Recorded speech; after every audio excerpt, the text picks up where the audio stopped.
Students, आज मैं बात करूंगा कि आप जब एक क्वेश्चन का आंसर आप एग्जाम में लिखने बैठेंगे तो आपको याद होने के बावजूद भी एग्जाम में सीरियल वाइज या कंप्लीट आंसर याद नहीं आता है। कुछ बहुत सारी बातें उस आंसर में छूट जाती हैं। तो मैं यहां कुछ ऐसे तरीके बताऊंगा, ऐसी ट्रिक्स बताऊंगा आपको कि अगर आप एक वर्ड याद रखेंगे तो आपको पूरा का पूरा आंसर सीक्वेंस में याद हो जाएगा और बिना टाइम वेस्ट किए आंसर में बहुत अच्छे से क्वेश्चन पेपर में आप लिख के आएंगे। तो आज मैं कंपनी लॉ की बात कर रहा हूं और इस कंपनी लॉ में जब आपके पास क्वेश्चन आएगा कि कंपनी के कैरेक्टरिस्टिक्स बताइए, तो आपको तुरंत कुछ कैरेक्टरिस्टिक्स याद आ जाएंगी। कहेंगे यस ये आर्टिफिशियल पर्सन है, एक ये लिख दोगे, लिमिटेड लायबिलिटी है आप वो लिख दोगे, और इसी तरीके से और दो चार कैरेक्टरिस्टिक्स याद आ जाएंगे, लेकिन एक स्टेज पे जाके आप फिर बाकी भूल जाएंगे और आपका आंसर आधा रह जाता है, अच्छे मार्क्स आपको नहीं मिलते हैं। कंपनी लॉ के बहुत सारे टॉपिक्स के ऊपर एक एक वर्ड बताऊंगा, उस वर्ड को अगर आपने याद रखा तो एक आंसर कंप्लीट हो जाएगा आपका। जैसे कि कंपनी की कैरेक्टरिस्टिक्स को ही आज ले लेते हैं, उन पे अगर क्वेश्चन आता है कि कंपनी की कैरेक्टरिस्टिक्स आप बताएं, तो आपको एक वर्ड याद रखना है दोस्त।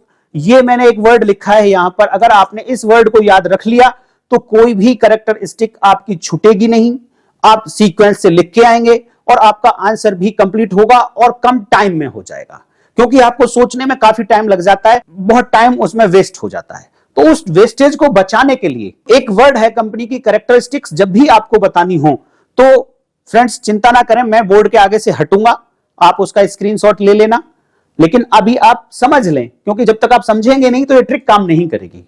तो एक वर्ड है, देखिए वर्ड को मैंने किस तरीके से बनाया है, आपको याद रखना है इस वर्ड को भी।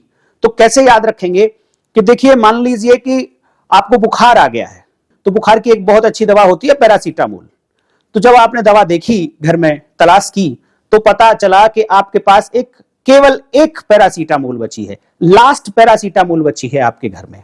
तो ये जो लास्ट पैरासीटामोल है ना, यही कीवर्ड है जो आपको हेल्प करेगा complete and sequence wise answer लिखने में और कम समय में आंसर लिखने में कंपनी के कैरेक्टरिस्टिक्स के ऊपर। तो देखो मैंने यही लिखा है, यहां से लिखना शुरू करते हैं, last paracetamol, LAST last, paracetamol को भी शॉर्ट में लिखा है PCM, और केवल एक बची है, लास्ट पैरासीटामोल है तो एक ही होगी, तो वो फ्रेंड्स मैंने सबसे ऊपर लिख दिया है फर्स्ट, और इसको हम I से डिनोट करेंगे। अगर ये सीक्वेंस, ये वर्ड, ये लेटर आपको अगर याद हैं तो कंपनी के कैरेक्टरिस्टिक्स बहुत अच्छे से आप एग्जाम में लिख पाएंगे। ये लेटर्स क्या क्या कैरेक्टरिस्टिक्स को रिप्रेजेंट करेंगे वो मैं अभी आपको यहां पर दिखाता हूं। तो आपको याद रखना है लास्ट पैरासीटामोल, लास्ट PCM, तो और बची है एक, तो एक सबसे ऊपर लिख लेंगे, I से लिखेंगे, रोमन 1 है ये I। तो I फॉर होता है इनकॉर्पोरेटेड एसोसिएशन। तो ये कंपनी की पहली कैरेक्टरिस्टिक है कि ये इनकॉर्पोरेटेड एसोसिएशन होती है। ये क्या होंगे इनकी डिटेल में नेक्स्ट वीडियो में बताऊंगा फ्रेंड्स। अभी आप ये वर्ड सीख लें कि ये कैरेक्टरिस्टिक्स अगर आपको याद होंगी तो आप इनकी डिटेल तो आपको पहले से भी याद होंगी या बहुत जगह आपको सीखने को भी मिल जाएंगी, बट किस सीक्वेंस में लिखें, किस तरीके से हम पढ़ के जाएं, किस तरीके से रिवीजन करें कि 2-4 सेकंड में ही रिवीजन हो जाए, तो वो ये तरीका मैं यहां पे बता रहा हूं। तो I फॉर होगा इनकॉर्पोरेटेड एसोसिएशन, लास्ट का L बताता है लिमिटेड लायबिलिटी, L से शुरू होता है लिमिटेड लायबिलिटी, A से आ जाएगा आर्टिफिशियल पर्सन, कंपनी एक आर्टिफिशियल पर्सन होती है। पर्सन अगर कह देंगे तो वो फिर नेचुरल पर्सन में भी आ जाता है, बट वो नेचुरल पर्सन नहीं होती, कंपनी आर्टिफिशियल पर्सन होती है। तो A से आपको याद आ जाएगा आर्टिफिशियल पर्सन। S से क्या याद आएगा, S फॉर याद आ जाएगा आपको सेपरेट लीगल एंटिटी, कंपनी की एक कैरेक्टरिस्टिक है कि वो एक सेपरेट लीगल एंटिटी होती है, वो अपने मेंबर्स से अलग होती है।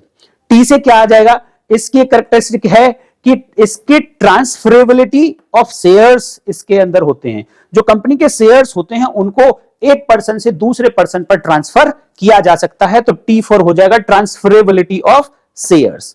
अब P से क्या बनाएंगे, परपेचुअल सक्सेशन होता है कंपनी का, परपेचुअल एग्जिस्टेंस होती है कंपनी की। तो P से आपको तुरंत याद आ जाएगा, यस परपेचुअल सक्सेशन हम लिख देते हैं, कैरेक्टरिस्टिक्स होती है।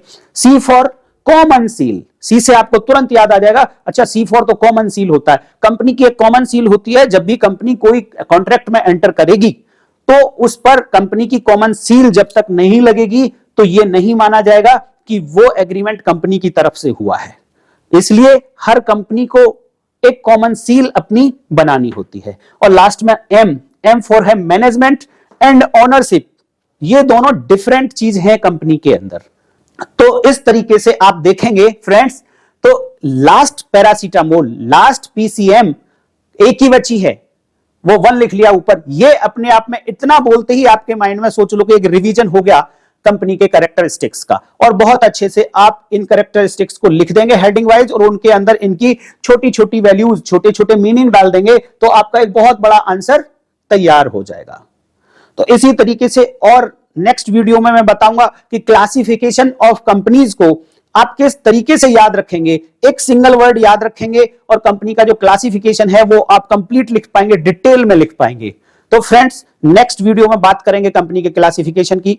तब तक मैं स्क्रीन के आगे से हट जाता हूं, इसका आप स्क्रीनशॉट ले लें और हमेशा के लिए आप याद रख पाएंगे इसको।